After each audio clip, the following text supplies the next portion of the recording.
Well, let's see if we can get some.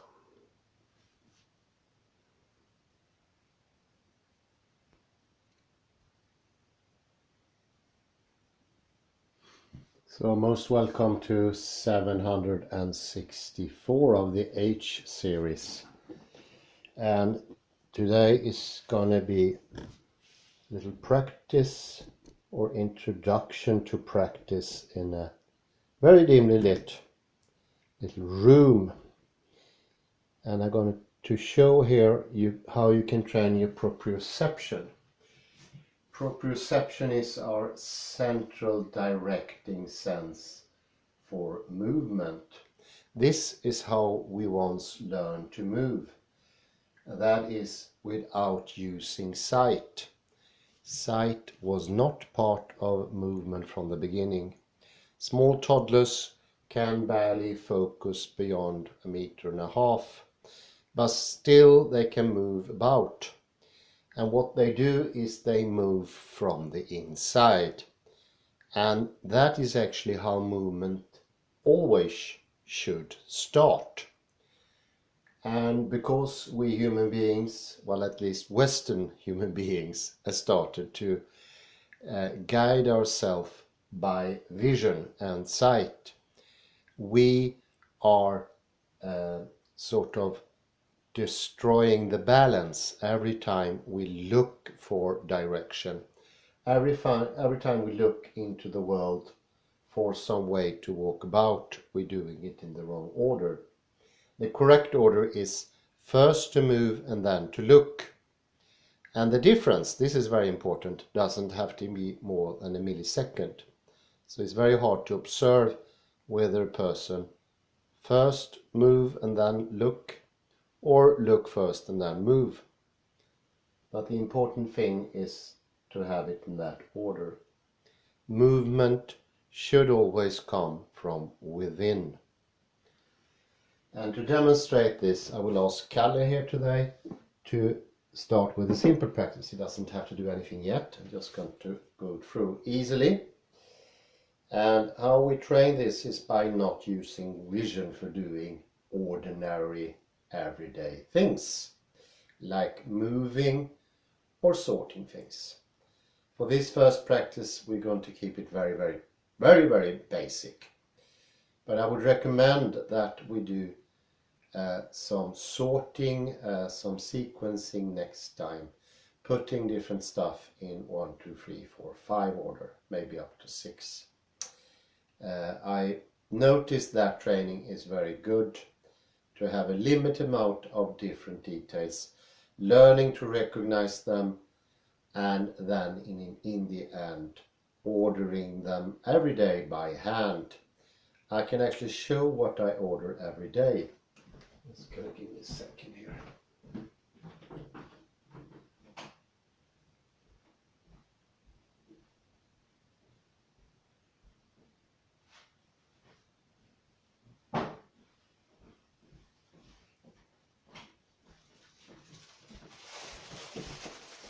This is about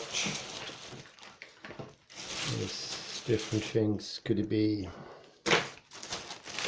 Yeah, it is absolutely boring, but it's a very good start. This is different medicines and ointments, and they come in a specific order. It looks like this. Let's see, let me order them in the correct way. This, that.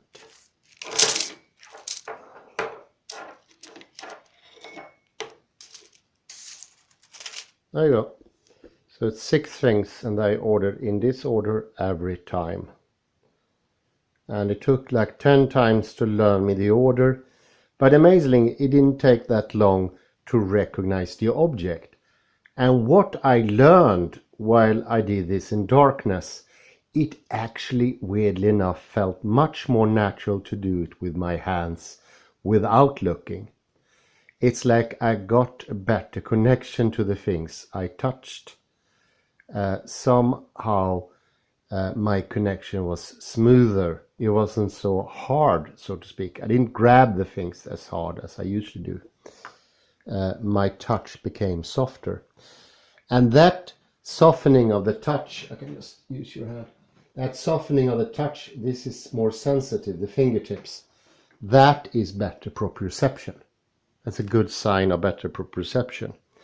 So we can use our hands to feel when proprioception is better. So it's not only the center of the body, it's also these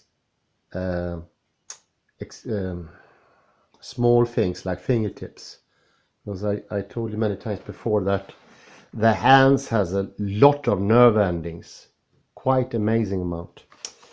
Well, I'm going to take these things away and we're going to start with the actual experiment here. And we're going to ask Kalle to identify books.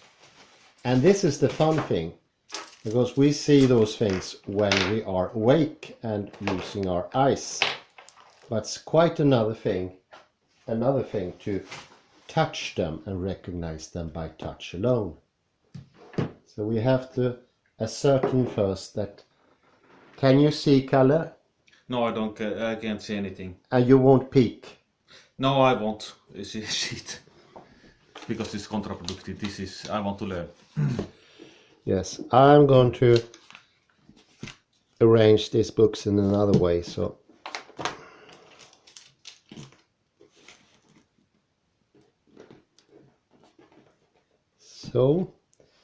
I changed the order now, and the job of Kalle is to identify the books, and here I can add an extra moment of complication, and I can ask him to sort them out by size, but it's up to you, Kalle, how difficult you want to do it this first time. Well, most welcome to start, Kalle. Okay, let's begin here. Where can the book be? So, excuse me, so I will take this and identify. Yes. Okay. Yes, this is, I think, about the women in the Roman society. Yeah. Good. Yes, I remember this. 1 point. Okay, I put it here on the left. And then this is the smallest book. Heidegger Happiness by Matthew King. This is a nice cover. It's no problem to identify this one. Could I pose? Yes. I want to turn the tables completely. Okay. And we're going to do the exact opposite. Can you describe the book color-wise? Yes, I remember it has the same colors as the Finnish flag. Yeah, well, yeah. Yes. That's a full point. Mm-hmm. That's enough. And then, okay, so this was, and then next one. This is, yes, this is the huge Everett. Very good. Huge Everett. It has also a nice cover. Very good book, by the way, biography. And yes, I think when you ask about the colors, I think it's red. Yeah. White. Red and white, yes.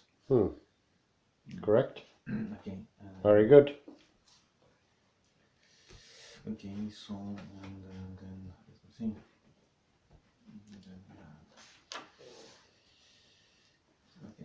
Okay, this is easy one. This is the smallest one. This is the commentary about Exodus. I took this book because I'm interested in the 10 Commandments. This is a commentary. But color of this one, I think could be brown. Brown. Yeah, I'm going to give you a point for brown. It's a weird color. It's I don't know what to call that, but it's more brown than green, somewhere in between. Very good.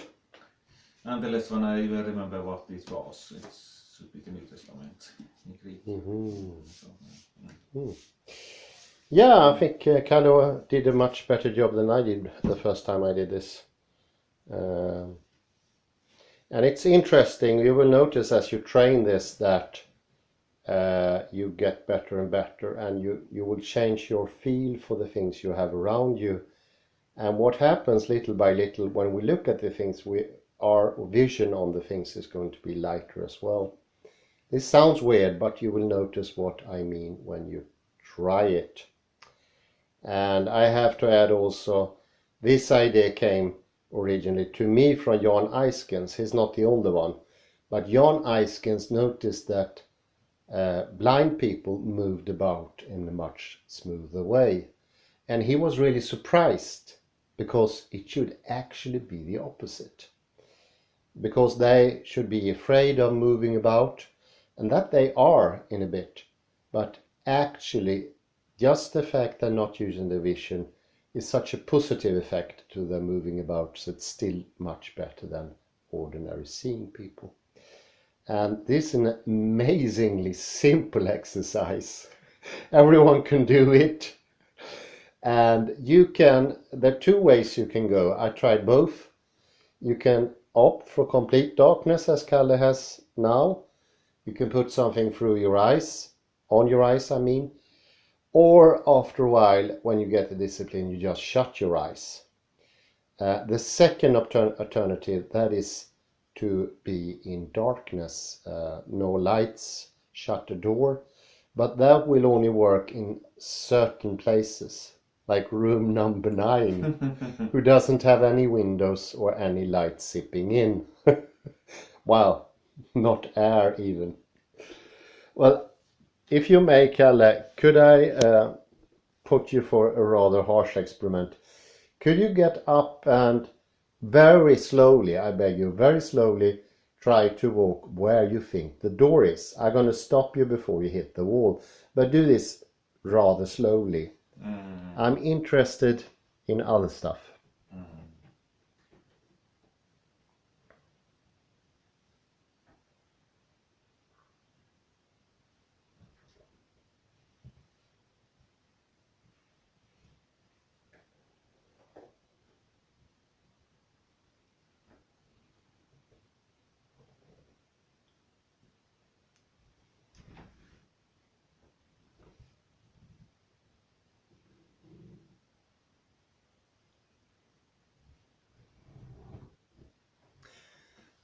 Just let me stop you there for a second. I have to have a comment here.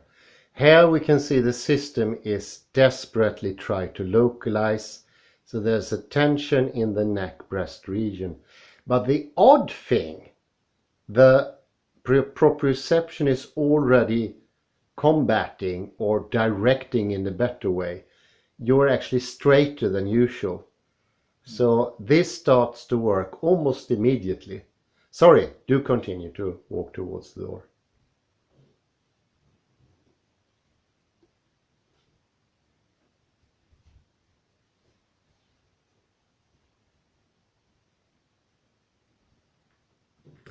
Why, congratulations, you found it directly. Very good, Kalle. You know where the door was. No need to do anything more. Stay there. So you know where the door was.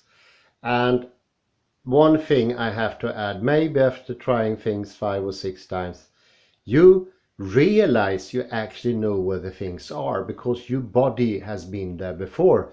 But as long as you are in the mode of trying to visualize where it is, then it's where the problems start. You need to do something else. I don't know what to call the other thing. Propriocept, the surroundings, like we can call it. And that's much clearer, and all of a sudden I know where the things are. So the 2-3 first times I stumbled around, and then I know where it was. But please don't train this alone. Do this training sitting down, Kalle, maybe 5-10 minutes a day. And next week, or when Ulla-Stina is here, we can train it further. Very interesting, Kalle. Thank you very much. Bye-bye.